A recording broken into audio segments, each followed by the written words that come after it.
بسم اللہ الرحمن الرحیم۔ حضرت علی نے فرمایا، جب تم آزمائش سے گزر کر اللہ کی رضا میں راضی ہونا سیکھ لیتے ہو، تب اللہ تمہاری ہی چاہت مکمل کرنے کے لیے راضی ہو جاتا ہے۔ جو شخص اپنی تکلیف کو 3 دن تک لوگوں سے پوشیدہ رکھے اور اپنی تکلیف کی شکایت صرف اپنے اللہ سے کرے، تو اللہ پر اس کا حق یہ ہے کہ اسے تندرستی دے۔ جب اللہ تعالیٰ چاہتا ہے کہ کسی بندے سے دوستی کرے تو اس کی زبان پر اپنا ذکر اور دل پر اپنی فکر کے دروازے کھول دیتا ہے۔ وقت کبھی لوٹ کر نہیں آتا۔ وقت سمندر میں گرا ہوا ایک موتی ہے جس کو دوبارہ ملنا ناممکن ہے۔ دھوکہ دینے کے 1000 طریقے ہیں، لیکن سب سے گھٹیا طریقہ محبت اور ہمدردی کا دکھاوا کرنا ہے۔ رزق ہو یا محبت، قدر نہ کرو تو رب چھین لیتا ہے۔ صورت اور سیرت میں سب سے بڑا فرق یہ ہے کہ صورت دھوکہ دیتی ہے اور سیرت پہچان کرواتی ہے۔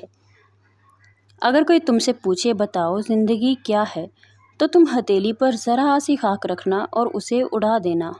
نماز کو مت چھوڑو، بے شک نماز ساتھ ہی دیتی ہے دنیا سے قبر تک، قبر سے حشر تک اور حشر سے جنت تک۔ دنیا میں 1000 رشتے بناؤ، لیکن ایک ایسا رشتہ بناؤ جو 1000 آپ کے مخالف ہوں تو وہ آپ کے ساتھ ہو۔ حضرت علی رضی اللہ عنہ سے پوچھا گیا، انسان کب برا بنتا ہے؟ فرمایا، جب وہ اپنے آپ کو دوسروں سے بہتر بنانے لگے۔ خیال رکھنا، تمہاری وجہ سے کسی کی آنکھ نم نہ ہو، کیونکہ تمہیں اس کا ہر آنسو کا حساب دینا ہوگا۔ پریشانی خاموشی رہنے سے کم، صبر کرنے سے ختم اور شکر کرنے سے خوشی میں بدل جاتی ہے۔ کسی کے دل میں محبت پیدا کر کے اسے چھوڑ دینا اسے قتل کر دینے کے برابر ہے۔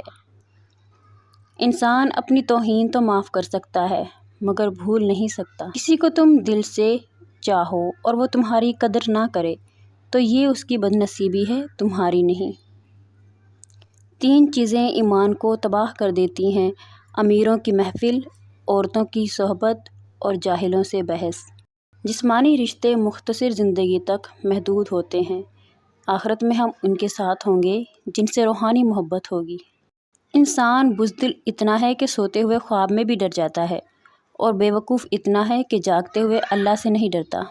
دنیا میں صرف ایک محبت ایسی ہے جس کو دیکھ کر اللہ تعالیٰ خوش ہو جاتا ہے، وہ بیوی کی خاوند سے اور خاوند کی بیوی سے محبت ہے۔